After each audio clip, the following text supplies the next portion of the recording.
बात करने जा रहे हैं काइनेमेटिक्स ऑफ सर्कुलर मोशन। ये मोशन इन 2D का, मोशन इन प्लेन का एक पार्ट है। मोशन इन 2D का एक पार्ट है सर्कुलर मोशन। उसकी काइनेमेटिक्स बताने जा रहा हूँ, डायनेमिक्स नहीं इसमें बताऊँगा, और वो भी हॉरिजॉन्टल प्लेन में है। ध्यान दें, आपका सर्कुलर मोशन कई चैप्टर में आता है। पहला तो मोशन इन 2D में आता है, जिसका पार्ट मैं आज कवर करूँगा। दूसरा ये आता है लॉज ऑफ मोशन में। लॉज ऑफ मोशन में इसकी कुछ डायनेमिक्स होती हैं, कुछ फोर्सेस वगैरह की बात करते हैं। और तीसरा पार्ट सर्कुलर मोशन का आता है मोशन इन वर्टिकल सर्किल, जो कि वर्क ऑफ एनर्जी चैप्टर में आता है। तो तीनों चैप्टर लगातार हैं, थोड़ा थोड़ा पार्ट या सर्कुलर मोशन का बताया जाता रहेगा। तो आज मैं बात करने जा रहा हूँ जो पार्ट आपका motion in a plane, motion in 2D में सर्कुलर मोशन का पार्ट आता है। तो सबसे पहले हम बात समझते हैं सर्कुलर मोशन होती क्या है। Circular motion, circular motion it means motion in a circle, एक सर्किल में मोशन होगी। तो आप ऐसे समझ सकते हैं, मोशन इन ए सर्किल।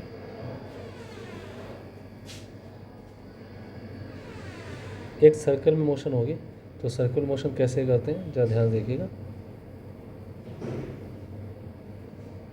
ये मैंने एक सर्किल बना दिया हुआ है और यहाँ पर एक सेंटर है इसका C। यहाँ पे इसका एक सेंटर होगा C।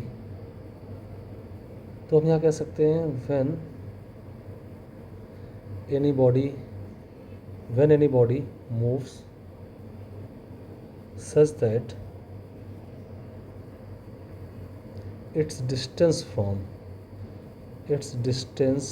a fixed point is constant. From a fixed point is constant. Fixed point is constant. When a distance from a fixed point is constant, then such type of motion is known as circular motion. उसको circular motion कहते हैं, ठीक है ना। तो ये circular motion होगी। तो यहाँ आप देख पा रहे हैं एक फिक्स पॉइंट C है। इसी फिक्स पॉइंट को सेंटर कहा जाता है। जो फिक्स पॉइंट होगा that is known as centre, और जो कांस्टेंट डिस्टेंस होगी इसी डिस्टेंस को कहा जाता है रेडियस। This is R। अब around this fix point body all the time एक सेम डिस्टेंस पर है। ईच द पॉइंट पर इसकी डिस्टेंस फ्रॉम सेंटर रेडियस होगी, ठीक है। तो ये सर्कुलर मोशन है और ये हम हॉरिजॉन्टल प्लेन में बात करने जा रहे हैं। हॉरिजॉन्टल प्लेन में, हॉरिजॉन्टल प्लेन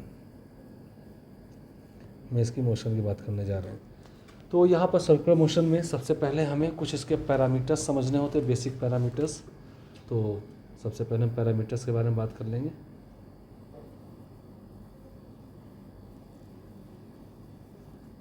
पैरामीटर्स, तो पैरामीटर्स के बारे में बात करें। सपोज बॉडी पॉइंट A पर थी और ये बॉडी पॉइंट B पर पहुंच जाती है। A पॉइंट से बॉडी पॉइंट B पर पहुंच जाती है, तो सेंटर से इसको ज्वाइन करने वाली लाइन एक एंगल घूम जाती है, दिस वन रोटेट कर, इसको डेल्टा थीटा कहेंगे क्योंकि प्लेन एंगल होगा। और AB जो आर्क लेंथ आपके पास, ये AB जो आई है दिस वन, इसको मैं डेल्टा S कह देता हूँ। ये डिस्टेंस है on the circular path, delta S। और इसको A से B तक जाने में जो टाइम लगा है दैट इज़ डेल्टा T। तो सबसे पहला मेरा यहाँ पैरामीटर्स आएगा angular displacement. Angular displacement, angular displacement क्या होगा? एंगुलर डिस्प्लेसमेंट ये एंगल डेल्टा थीटा है जो इसका एंगुलर डिस्प्लेसमेंट देगा। इट इज़ ऑल्सो एंगल, तो as per definition of angle delta theta इसको to arc length upon radius. This implies that delta theta इसको to delta S by R. ये angular displacement angle है और आपको physics में जब इसकी प्रॉब्लम सॉल्व करें ये रेडियन में यूज़ करना होगा, नॉट इन डिग्री। ये रेडियन में यूज़ करना होगा, मैं नोट कर दे रहा हूँ, नॉट इन डिग्री। अगर डिग्री में दिया है तो उसको रेडियन में कन्वर्ट कर लीजिए, ये रेडियन होगा, ठीक है। अब कितना फास्ट ये सर्कुलर पाथ में घूम रहा है ये कैसे डिफाइन होगा? इसको डिफाइन करने के लिए एक दूसरा टर्म डिफाइन होगा, angular velocity. Angular velocity, angular velocity omega. अब एंगुलर वेलोसिटी क्या है, आप देख पा रहे हैं इसकी जो ये लाइन है ये कितना फास्ट तरीके से सर्कल पाथ में ऐसे जा रहा होगा, ये लाइन कितना फास्ट तरीके से ऐसे घूम रही है सेंटर से पार्टिकल को ज्वाइन करने वाली लाइन। तो इसी को एंगुलर वेलोसिटी डिफाइन करते हैं, how fast it is rotating. तो एंगुलर वेलोसिटी ओमेगा कैसे डिफाइन होगा, तो एंगुलर वेलोसिटी ओमेगा में अगर एवरेज वेलोसिटी की बात करूँ, एवरेज एंगुलर वेलोसिटी, तो ये ओमेगा आपके पास एवरेज जो आएगा angular displacement upon time interval. Angular displacement simply वैसे ही है, बस एंगुलर टर्म लगता आ रहा है, बाकी वेलोसिटी आप जानते हैं, अपॉन टाइम। तो यहाँ से ओमेगा एवरेज आपके पास आ जाएगा, omega average angular displacement delta theta upon delta T, delta theta upon delta T. अब मैं आपको यहाँ क्लियर कर दूँ, ये दोनों टर्म मैंने जो लिखे हैं, डिस्प्लेसमेंट लिखा है, ये वेलोसिटी लिखी है, this one is angular displacement velocity and this one is angular displacement. ये दोनों ही वेक्टर क्वांटिटीज हैं, इनकी डायरेक्शन क्या है, both are vector quantities, both are vector. Angular term जितने भी हैं उनमें जो वेक्टर क्वांटिटीज होती है उसमें दो से चीज़ें होती हैं, एक सेंस होता है और एक डायरेक्शन होती है। तो अगर मैं यहाँ देखूँ इस टाइप से, ये बॉडी कुछ ऐसे रिवॉल्व करी एंटी क्लॉकवाइज सेंस में, एंटी क्लॉकवाइज सेंस में, तो इसका सेंस दिया जाएगा एंटी क्लॉकवाइज, चाहे डेल्टा थीटा आप ऊपर डायग्राम देखें या ओमेगा की बात करें। ठीक है, अब आप इसको राइट हैंड रूल से कर सकते हैं। आप ऐसा करें, अपने राइट हैंड की फिंगर्स एंटी क्लॉकवाइज सेंस में टर्न करें, तो राइट हैंड की फिंगर्स एंटी क्लॉकवाइज सेंस में टर्न करें, तो यहाँ पे आपका थंब आउटसाइड द बोर्ड जाएगा। तो अगर हमने बोर्ड को एक्स वाई प्लेन मान रखा है अपने कॉपी को, ठीक है, एक्स वाई प्लेन मान रखा है, तो आउटसाइड द बोर्ड यानी कि outside the plane of board, plane of copy और बोर्ड, जो भी कॉपी या प्लेन का, कॉपी या बोर्ड का प्लेन है उसके आउटसाइड, आउटसाइड ये पॉजिटिव के हो जाएगा, ये जेड एक्सिस के बन जाएगा। ठीक है, और अगर आपका ये क्लॉकवाइज सेंस पर है, सेंटर ये, इसमें पार्टिकल कुछ ऐसे चल रहा है ओमेगा से या डेल्टा थीटा, तो इस केस में डेल्टा थीटा एंड ओमेगा दोनों ही एंड क्लॉकवाइज सेंस में, क्लॉकवाइज सेंस में है। और क्लॉकवाइज सेंस का मतलब अगर right hand fingers clockwise turn करें तो inward the plane of board होगा, inward the plane of board, inward the plane of board, plane of board, inward the plane of board होगा, जिसको कि माइनस के कैप या toward the minus Z axis बोलेंगे। ऊपर वाले को प्लस के कैप था यानी कि along the positive Z axis. ये ओमेगा या डेल्टा थीटा की डायरेक्शन होगी, एंगुलर वेलोसिटी और एंगुलर डिस्प्लेसमेंट की डायरेक्शन होगी। अब यहाँ पे मैं कह सकता हूँ ओमेगा इंस्टेंटेनियस क्या होगा, इंस्टेंटेनियस एंगुलर वेलोसिटी। तो एवरेज एंगुलर वेलोसिटी आपकी delta theta upon delta T थी, तो इंस्टेंटेनियस आएगी D theta by D T. अब इंस्टेंटेनियस वेलोसिटी हो या एवरेज हो, इनकी यूनिट जो आएगी वो रेडियन पर सेकेंड होगी। इस बात को ध्यान रखिए, रेडियन पर सेकेंड एंगुलर वेलोसिटी है। ठीक है, अब आपको सर्कुलर पाथ में दो चीज़ें और पता होनी चाहिए। पहला पॉइंट है time period, time period capital T, time to, it is defined as time to complete one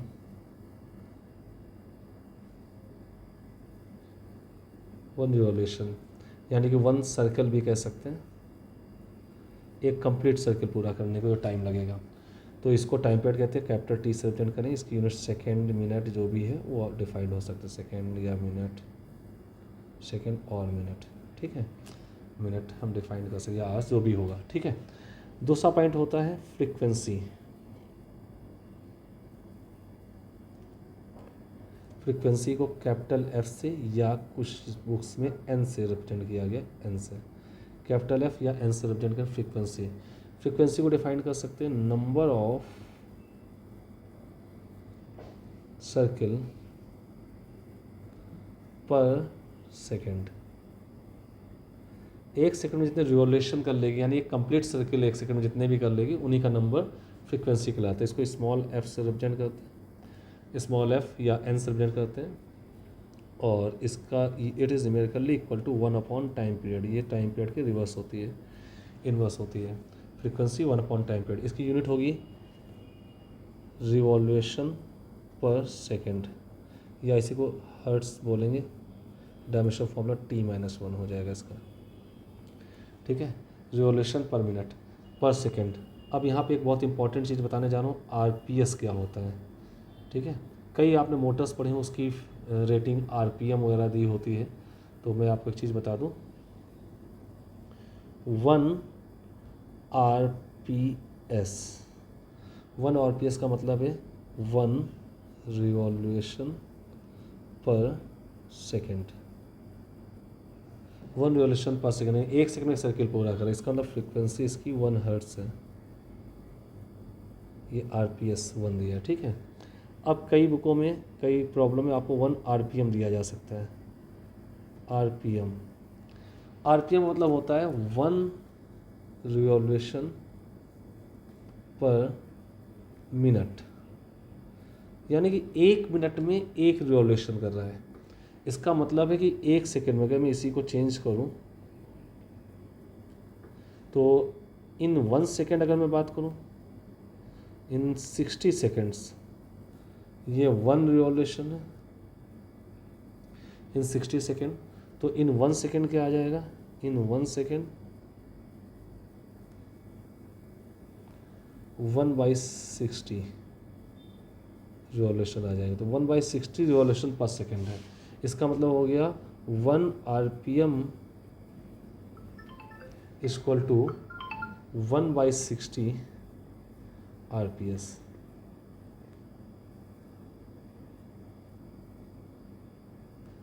या इसका रिवर्स कर दें, 1 RPS इक्वल टू 60 RPM, ऐसा भी मैं लिख सकता हूँ। तो ध्यान दें, आपको अपने प्रॉब्लम में RPM में यूनिट नहीं यूज़ करनी, आप अपने प्रॉब्लम में RPS में यूज़ करनी, इस वाले में यूज़ नहीं करनी है। ये बात ध्यान रखिएगा। Use F in RPS for solving problem solve करने के लिए आपको RPS में रखना है। जैसे अगर कहीं आपको दिया है एग्जाम्पल के तौर पर, फ्रीक्वेंसी 1200 RPM है, यानी कि 1 मिनट में 1200 रिवॉल्यूशंस हैं। 1 मिनट में 1200 रिवॉल्यूशंस, तो यानी कि 60 सेकेंड में 1200 RPM है। तो सीधे इसको RPS बदल लें तो 1/60 इंटू 1200, इसमें 20 रिवॉल्यूशन पर सेकेंड। 1 सेकेंड में 20 है तो 60 सेकेंड, यानी कि 1 मिनट में 1200 हो जाएंगे। तो ये आपको यूज़ करना है, 1200 यूज़ नहीं करना है। इतनी बात क्लियर है, राइट। अब इसके बाद एक टर्म और आता है, अगर बॉडी का रेट, सर्कुलर पाथ में चलने का रेट बढ़ रहा है, तो सर्कुलर पाथ में हमने एक वेलोसिटी डिफाइंड की, एंगुलर वेलोसिटी। तो ऐसे एक टर्म डिफाइंड होगा, एंगुलर एसिलरेशन। एंगुलर एसिलरेशन और एंगुलर रिटार्डेशन भी हो सकता है अनडाउटली, तो इसको अल्फा से रिप्रेजेंट करेंगे। तो rate of change of angular velocity, rate of change of angular velocity is defined as angular acceleration, ठीक है। या इसी में एंगुलर रिटार्डेशन भी आ जाएगा अगर रेट ऑफ चेंज नेगेटिव है। तो यही बॉडी स्लो डाउन होगी, इसमें बॉडी स्लो डाउन होगी सर्कुलर पाथ में घूमते हुए। इस वाले में एंगुलर एक्सेलरेशन में स्पीड अप होगी,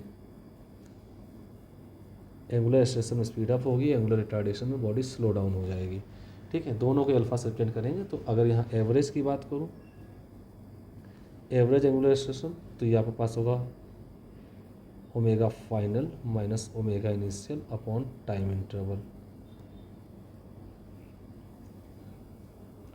it means delta omega by delta T. अगर मैं इंस्टेंटेनियस की बात करूं, तो सेम टाइप से D omega by D T. अगर आपको ध्यान हो, एक बार पोजीशन का डिफ्रेंशिएशन करते थे तो वेलोसिटी आती थी, फिर वेलोसिटी का डिफ्रेंशिएशन करके एक्सेलरेशन आता है। तो यहाँ पे इसको हम, यहाँ पे पोजीशन तो थीटा कहलाएगी, एंगुलर डिस्प्लेसमेंट डेल्टा थीटा, तो पोजीशन थीटा होगी, तो उसका डबल डिफ्रेंशिएशन भी ये आपके पास एंगुलर एक्सेलरेशन दे देगा। अगर ये निगेटिव साइन का है तो यही रिटार्डेशन बन जाएगा। इसकी यूनिट होगी रेडियन पर सेकंड स्क्वायर। कितनी बात क्लियर होगी? अब एक रिलेशन की बात करते हैं, relation between linear and angular terms. Relation between linear and angular terms parameters. Relation between linear and angular parameters. Linear और एंगुलर पैरामीटर्स में क्या रिलेशंस होंगे, तो चलिए हम इस बात को चेक कर लेते हैं। तो सबसे पहले मैं आपको बताऊँ, आपने ओमेगा लिखा है किसी सर्कल पाथ घूमते समय delta theta upon delta T time interval. अगर मैं बात करूँ फॉर वन कंप्लीट सर्किल,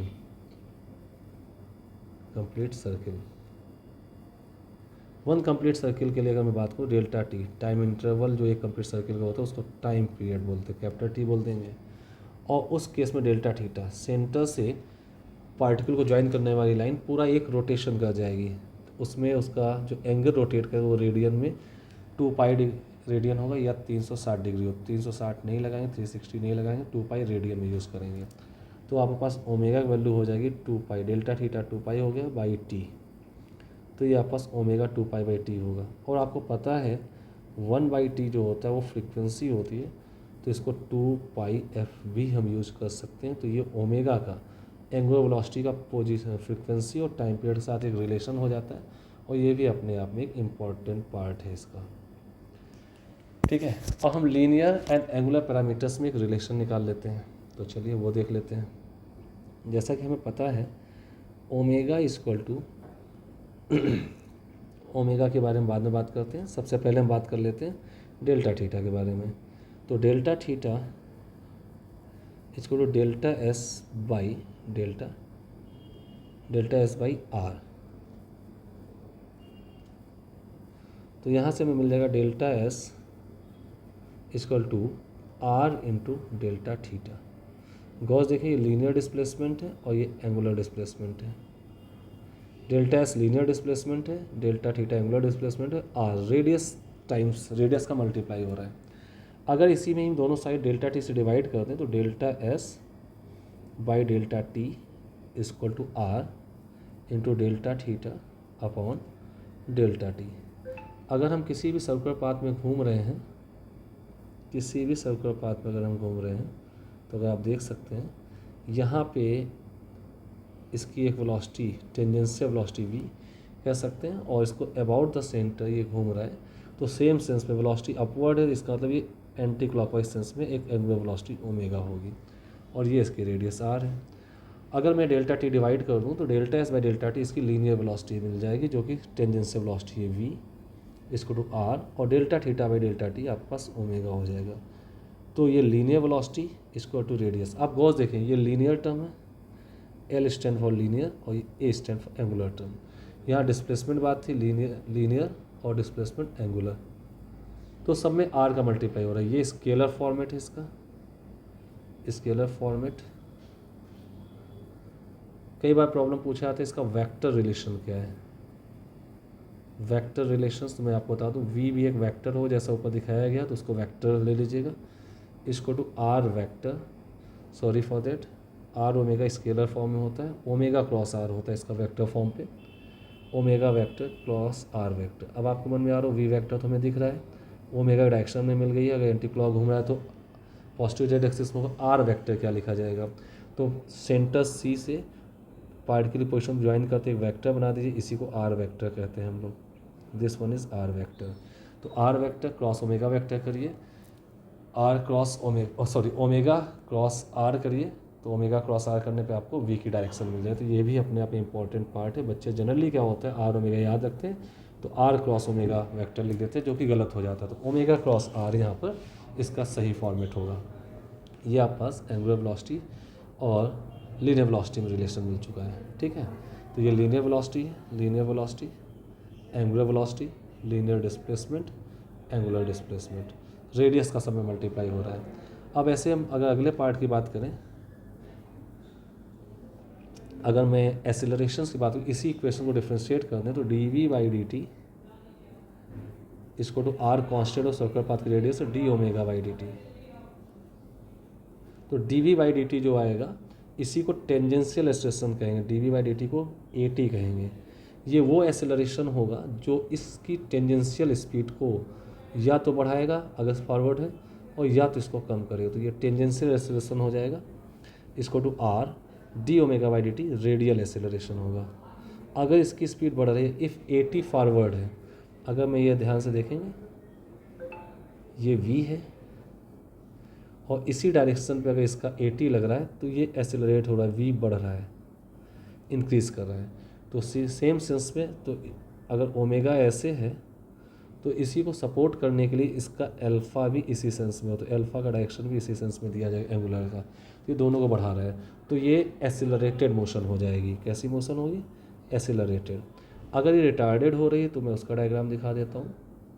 ये सेंटर है, पार्टिकल इस समय वेलोसिटी v इधर है, और ये रिटार्ड हो रही है तो इसका टेंजेंशियल एक्सेलरेशन इसके अपोजिट होगा 90 डिग्री 180 डिग्री पे। तो सेम सेंस में अगर ये ओमेगा इधर है और बॉडी स्लो डाउन हो रही है, रिटार्ड हो रही है, तो इसका अल्फ़ा इसका अपोज करने के लिए अपोजिट सेंस में आएगा, अल्फ़ा ऐसे आएगा, तो ये रिटार्डेशन होगा। और दोनों में ये आपके पास एंगुलर एक्सेलरेशन है, ये टेंजेंशियल एक्सेलरेशन, लीनियर या टेंजेंशियल एक्सेलरेशन कहेंगे, इक्वल टू आर इंटू ये हो जाएगा आपके पास radial acceleration, sorry angular acceleration आ जाएगा। ये स्लाइड कर देता हूँ, this one is angular acceleration. और यही सेम चीज़ के मैग्नीट्यूड अपोजिट है, तो यही रिटार्डेशन को भी टेंड कर जाएंगे, रिटार्डेशन भी इन्हीं से ही निकलेगा, सेम फॉर्मूलों से। इतनी बात क्लियर होगी? तो सबके डायरेक्शन जितने भी हैं एंगुलर टर्म, उनके पास दो चीज़ें होती है, एक सेंस होता है क्लॉक या एंटी क्लॉक, और क्लॉक अगर है तो माइनस के कैप होगा perpendicular inward the plane of copy, और एंटी क्लॉक है तो perpendicular outward the plane of copy, ये आपको ध्यान रखना है। तो इस टाइप से ये कुछ पैरामीटर्स हैं। अब मैं एंगुलर मोशन की इक्वेशंस की बात कर लेता हूँ। तो अगर मैं इक्वेशंस की बात करूँ, जैसे आप जानते थे यहाँ कई पैरामीटर्स यूज होते हैं, एस पोजीशन हो गई है, डेल्टा एस डिस्प्लेसमेंट हो गया है, इनिशियल वेलोसिटी u है, फाइनल वेलोसिटी v है, टेंजेंशियल एक्सेलरेशन या a है, और टाइम t है। ऐसे यहाँ पे थीटा पोजीशन होती है, angular position, delta theta angular displacement, initial angular velocity को ओमेगा नॉट से, फाइनल एंगुलर वेलोसिटी को ओमेगा से, एंगुलर एक्सेलरेशन को अल्फा से, और टाइम का किसी मोशन से कोई स्पेसिफाइड रिलेशन नहीं होता है। तो इनमें सब में रिलेशन देखो तो ये आर के रिलेशंस होंगे, आर मल्टीप्लाई करते जाए आपको रिजल्ट मिलते चले जाएंगे। Where R is the radius of circular path, ये टी टी के इक्वल होता है, ये कोई स्पेसिफाइड नहीं होता है। तो जैसे आप यहाँ इक्वेशन जानते हैं तो V equal to U plus A T, S equal to U T plus half A T square, V square equal to U square plus 2as। ऐसे यहाँ पे इक्वेशंस आपके पास आ जाएंगी, omega equal to omega naught plus alpha T, theta equal to omega naught T plus half alpha T square, omega square equal to omega naught square plus 2 alpha theta. ये equations आ जाएंगी। एक fourth equations भी यहाँ होती है, tth या minus second के displacement की S tth u plus half A two T minus 1। तो सिमिलरली यहाँ पर आ जाएगी थीटा टीएथ इसको to omega naught plus half alpha two T minus 1। तो इन इक्वेशंस का यूज सिमिलरली वैसे ही करना है, क्योंकि वेक्टर क्वांटिटीज है, अगर 1D में चल रहे हैं तो any one direction as a positive, अगर मान लेते के कैप है पॉजिटिव कैप, उसको पॉजिटिव ले लें, तो निगेटिव के कैप की जो डायरेक्शन है उसको माइनस ले लें, माइनस साइन के साथ ले लें, और बिना वेक्टर के भी इनको यूज़ किया जा सकता है। तो चलिए अब हम बात करते हैं, ये तो कुछ पैरामीटर्स थे, उनके रिलेशंस आ चुके हैं। अब हम लोग बात कर लेते हैं कि इसमें टाइप ऑफ मोशंस में सर्कुलर मोशन की दो कैटेगरी होंगी, एक यूनिफॉर्म सर्कुलर मोशन, एक नॉन यूनिफॉर्म सर्कुलर मोशन। तो चलिए हम बात कर लेते हैं सर्कुलर मोशन की दो कैटेगरी की। सर्कुलर मोशन की दो कैटेगरी हैं, उनके बारे में बात कर लेते हैं।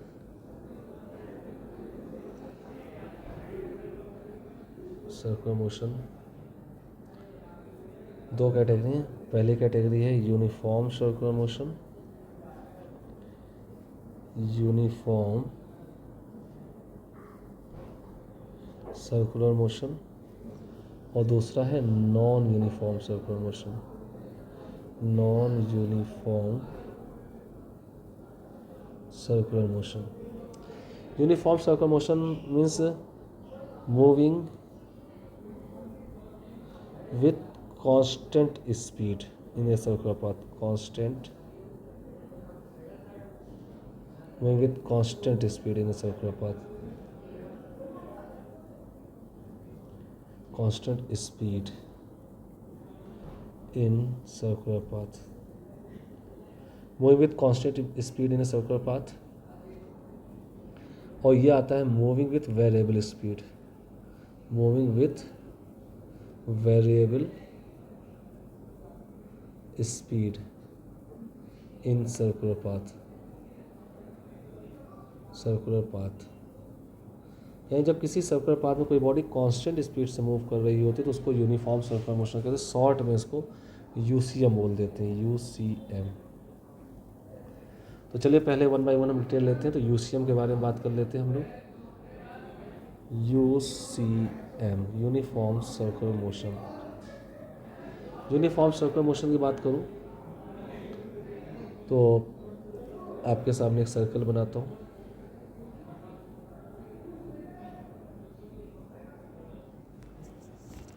ये एक सर्कल बन गया।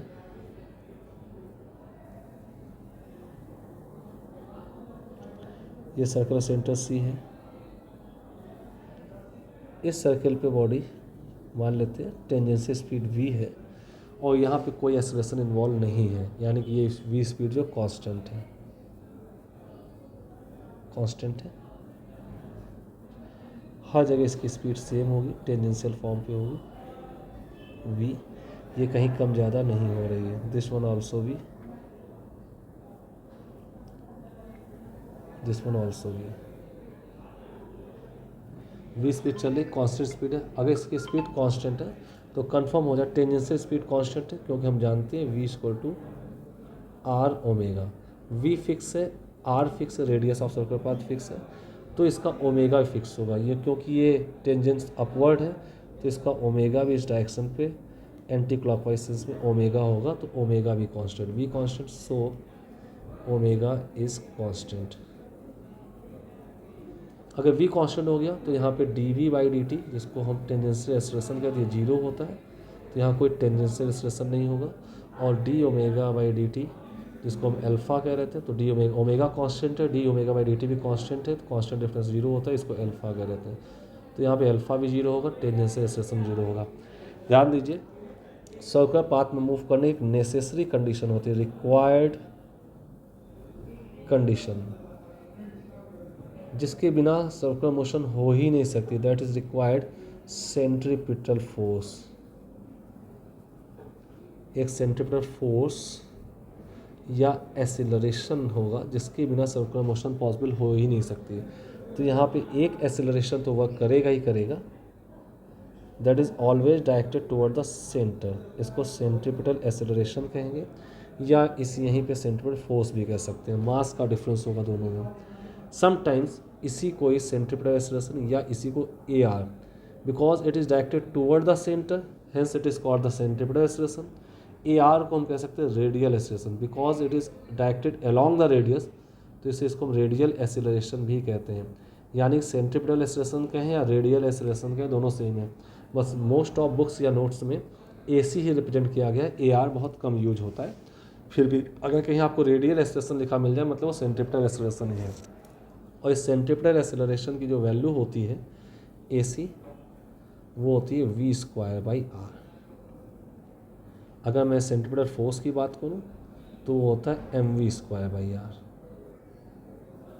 ये अभी आप डायरेक्टली लिख सकते हैं, इसकी प्रूविंग है, वो अभी यहाँ पे रिक्वायर्ड नहीं है। तो ये सेंटीमीटर एक्सेलरेशन है, always directed toward the centre, always directed towards centre. ठीक है, तो AC की वैल्यू आ जाएगी, इसी में मास का डिवाइड कर दें। आपको ये भी बता दूं AC जो आएगा सेंटीमीटर फोर्स अपॉन मास करके आ जाएगा, this is centimetre force. v²/r, अभी हम जानते हैं v को r ओमेगा लिख सकते हैं, तो ये आपके पास r ओमेगा का होल स्क्वायर r, तो एक r कैंसिल हो तो r ओमेगा स्क्वायर आ जाएगा। ओमेगा को 2πf कह सकते हैं, r इंटू 2πf का होल स्क्वायर। तो एज पर रिक्वायरमेंट, जैसे हमारी रिक्वायरमेंट उसके अकॉर्डिंग इसका फॉर्मूला बना सकते हैं। तो यूनिफॉर्म सर्कुलर मोशन में जो नेट एक्सेलरेशन है, तो ध्यान दें इसी में जो AC है वही इसका नेट एक्सेलरेशन, इसमें कोई दूसरा एक्सेलरेशन होता ही नहीं है यूनिफॉर्म सर्कुलर मोशन पे। जो AC आएगा वही इसका नेट एक्सेलरेशन होगा। ठीक है, अब मैं आपसे बात कर लूँ कुछ स्पेशल पॉइंट्स की। स्पेशल पॉइंट्स ये हैं, स्पीड, कौन कौन से टर्म कांस्टेंट है, मैं कांस्टेंट के रिस्पेक्ट पूछ रहा हूँ। स्पीड क्या यूज में कांस्टेंट है, तो आप कहेंगे यस, स्पीड कांस्टेंट है। अगर मैं बात करूँ वेलोसिटी, तो देखिए स्पीड कांस्टेंट है बट हर पॉइंट उसकी डायरेक्शन बदल रही, तो डायरेक्शन बदलने से वेलोसिटी बदल जाएगी, तो आप कहेंगे नो, वेलोसिटी कांस्टेंट नहीं। तीसरा पॉइंट हम बात करें सेंट्रीपिटल एक्सीलरेशन, सेंट्रीपिटल एक्सीलरेशन। तो सेंट्रीपिटल एक्सीलरेशन की बात की जाए तो सेंट्रीपिटल एक्सीलरेशन जो होगा,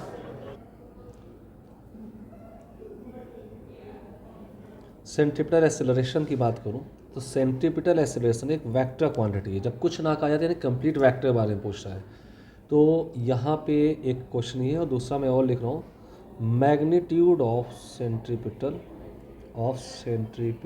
एक्सीलरेशन। इन दो के बारे में क्या कहना चाहते हैं, कांस्टेंट होंगे या नहीं। तो गौस देखें, जब पार्टिकल यहाँ पर होगा तो इसका सेंट्रीपिटल एक्सीलरेशन इस डायरेक्शन पर होगा टुवर्ड द सेंटर, यहाँ पर हो तो इस डायरेक्शन पर होगा, यहाँ पर होगा तो इस डायरेक्शन पर होगा। तो आप ये चेक कर सकते हैं कि सेंट्रीपिटल एक्सीलरेशन का मैग्नीट्यूड जो v²/r है, v भी कांस्टेंट है, r भी कांस्टेंट है। यहाँ देखिए दिस वन, तो magnitude of centripetal acceleration fix है बट इसकी डायरेक्शन फिक्स नहीं है, एवरेज टाइम पे इसकी डायरेक्शन बदल रही है। तो जब मैग्नीट्यूड ऑफ एक्सीलरेशन कहें तो आप कहेंगे यस ये कांस्टेंट है, बट आपसे कहें सेंट्रीपिटल एक्सीलरेशन तो यानी इसमें डायरेक्शन भी इन्वॉल्व है, तो आप इसको कहेंगे नो ये कांस्टेंट नहीं है, वेरिएबल है। तो ये 4 पॉइंट आपको इसमें ध्यान रखने हैं। ठीक है, तो ये था आपका यूनिफॉर्म सर्कुलर मोशन। इतनी चीज़ें याद रखिए, इसमें नेट एक्सीलरेशन जो होता है, ये पॉइंट याद रखिएगा, वही सेंट्रीपिटल एक्सीलरेशन होता है। ओके, अब आगे बढ़ते हैं नॉन यूनिफॉर्म सर्कुलर मोशन में, यानी कि वेरिएबल स्पीड के साथ बढ़ते हैं। तो नॉन यूनिफॉर्म सर्कुलर मोशन क्या होता है वो चेक कर लेते हैं। Next point is non uniform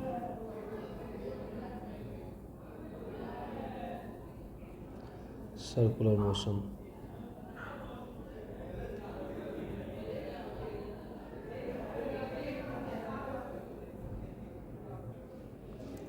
हम लोग नॉन यूनिफॉर्म सर्कुलर मोशन के बारे में बात करते हैं।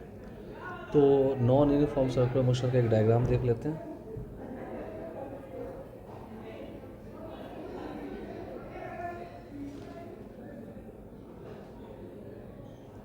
तो इसमें क्या होता है, यहाँ पे वेरिएबल स्पीड है, वेरिएबल स्पीड।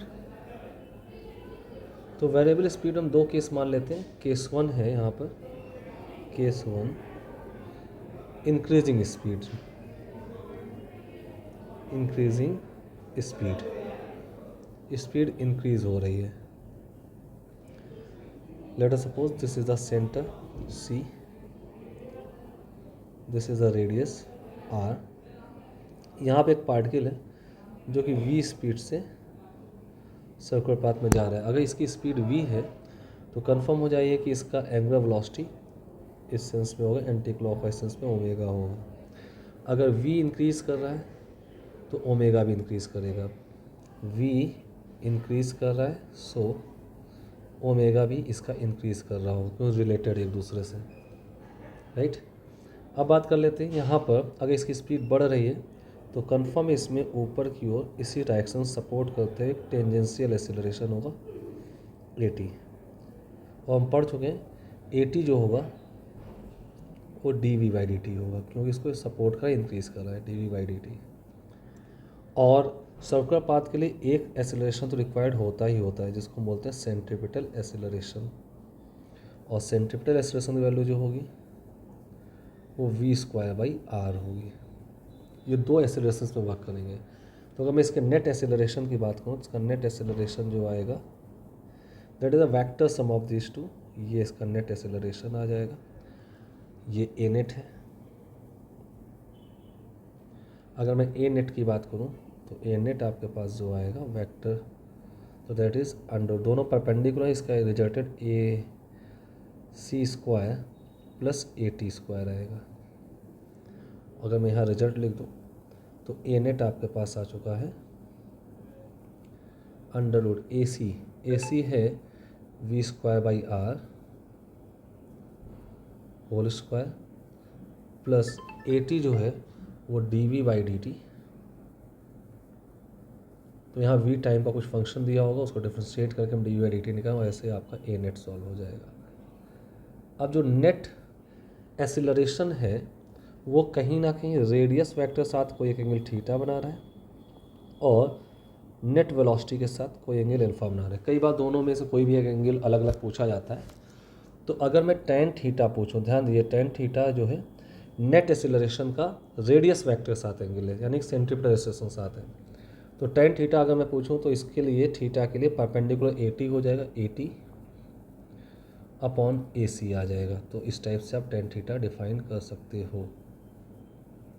अगर आपसे tan अल्फ़ा पूछा जाए, नेट एक्सेलरेशन का वेलोसिटी के साथ एंगल अगर अल्फ़ा पूछा जाए तो इसके लिए बेस AT बनेगा और परपेंडिकुलर AC हो जाएगा। तो ये AC/AT होगा। या आप इनमें से किसी एक को याद रखिए। अगर आपने थीटा निकाल लिया है तो आप रिलेशन यूज़ कर सकते हैं। अगर थीटा निकल आया है तो अल्फ़ा की वैल्यू 90 माइनस थीटा कर दीजिए, या अल्फ़ा निकल तो थीटा की वैल्यू 90 माइनस अल्फ़ा। तो आप किसी एक को याद रख सकते हैं, क्योंकि दोनों का सम 90 डिग्री है। तो ये आपकी नॉन यूनिफॉर्म सर्कुलर मोशन है। अगर इसी में ही आप v को कांस्टेंट कह दें, v को क्या कर दें, कांस्टेंट। अगर v को कांस्टेंट कह दें तो ये बात कंफर्म है कि dv/dt 0 हो जाएगा, तो dω/dt भी 0 हो जाएगा। यानी कि AT आ गया 0, AT 0 आया तो यहाँ पे भी ए नेट जो है वो A के AC के बराबर ही आ जाएगा, जैसे कि मैंने ऊपर इक्वेशन पे लिख रखा है। दिस वन इक्वेशन 1 मान लेते हैं इसको, एंड दिस इज इक्वेशन 2। तो इक्वेशन 1 से आप देखेंगे ए नेट AC के बराबर आ जाएगा, यानी कि यूनिफॉर्म सर्कुलर मोशन बन जाएगी, जो आपने पहले पढ़ा है। अब मैं इसका दूसरा केस ले लूँ, मान लेते हैं सेकेंड केस में डिक्रीजिंग स्पीड है। तो डिक्रीजिंग स्पीड में कुछ नया नहीं होगा, कोई रिजल्ट भी मैं नहीं लिखने जा रहा हूँ। डिक्रीजिंग स्पीड में सिर्फ आपको समझाऊंगा कि कैसे क्या हुआ। अगर ये डिक्रीजिंग स्पीड है तो suppose this is centre C, ये रेडियस है R।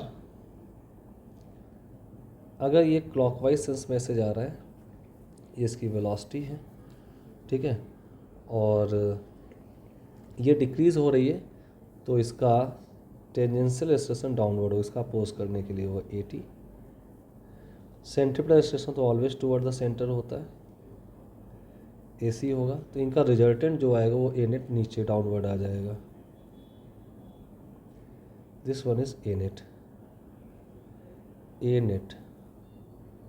अब ए नेट की जो डायरेक्शन आई है, यहाँ पे भी आप सेंट्रीपिटल एक्सेलरेशन यानी रेडियस साथ एंगल थीटा मान सकते हैं, यहाँ से अल्फा मान सकते हैं। और as it is same formula as above, same formula as above, जो ऊपर यूज हुए वही यूज कर सकते हैं, बट सेंस बदल जाएगा। डायरेक्शन जो अपवर्ड थी थीटा एंगल अपवर्ड AC से वो डाउनवर्ड मिल जाएंगे, ठीक है। ये आपके पास ए नेट आ जाएगा। सारे फॉर्मूले, ए नेट का फॉर्मूला भी उसी तरीके यूज़ करेंगे, tan थीटा भी उसी तरीके यूज़ कर लेंगे हम, ठीक है। अब क्योंकि ये AT नीचे आया है तो ये इसका ए नेट है। अब ऊपर वाले में एक चीज़ मैं आपको और बताना चाहता हूँ, अगर ये एक्सेलरेट हो रहा है तो इस केस में अल्फा यानी कि एंगुलर एक्सेलरेशन जो है वो ओमेगा के सेम सेंस में होगा।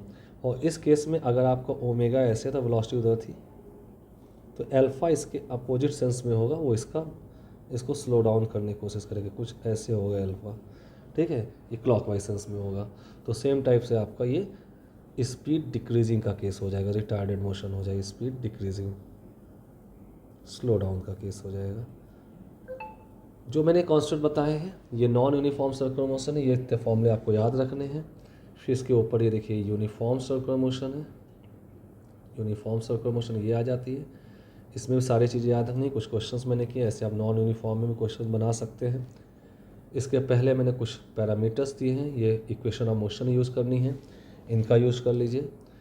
इसके पहले मैंने कुछ पैरामीटर्स हैं, उनमें रिलेशंस बताए हैं, ये बहुत इंपॉर्टेंट चीज़ें हैं। अगर इतना आपको समझ आ जाता है तो मोशन इन प्लेन में जो भी सर्कुलर मोशन के केसेस प्रॉब्लम आपके सारे इसी से कंप्लीट हो जाएंगे, ठीक है। तो ये हमारा लेक्चर 5 या 6 होगा मोशन इन 2D में। इसके पहले मैंने सारे रिलेटिव मोशंस के सारे केसेस डाल रखे हैं, आप उसको भी फॉलो अप ले सकते हैं। और प्लीज़ आपने कुछ सीखा है इससे, आपको कैसा लगा है इसमें कमेंट ज़रूर करें, जिससे कि मुझे पता चलता रहे कि बच्चों को कितना बेनिफिट हो रहा है।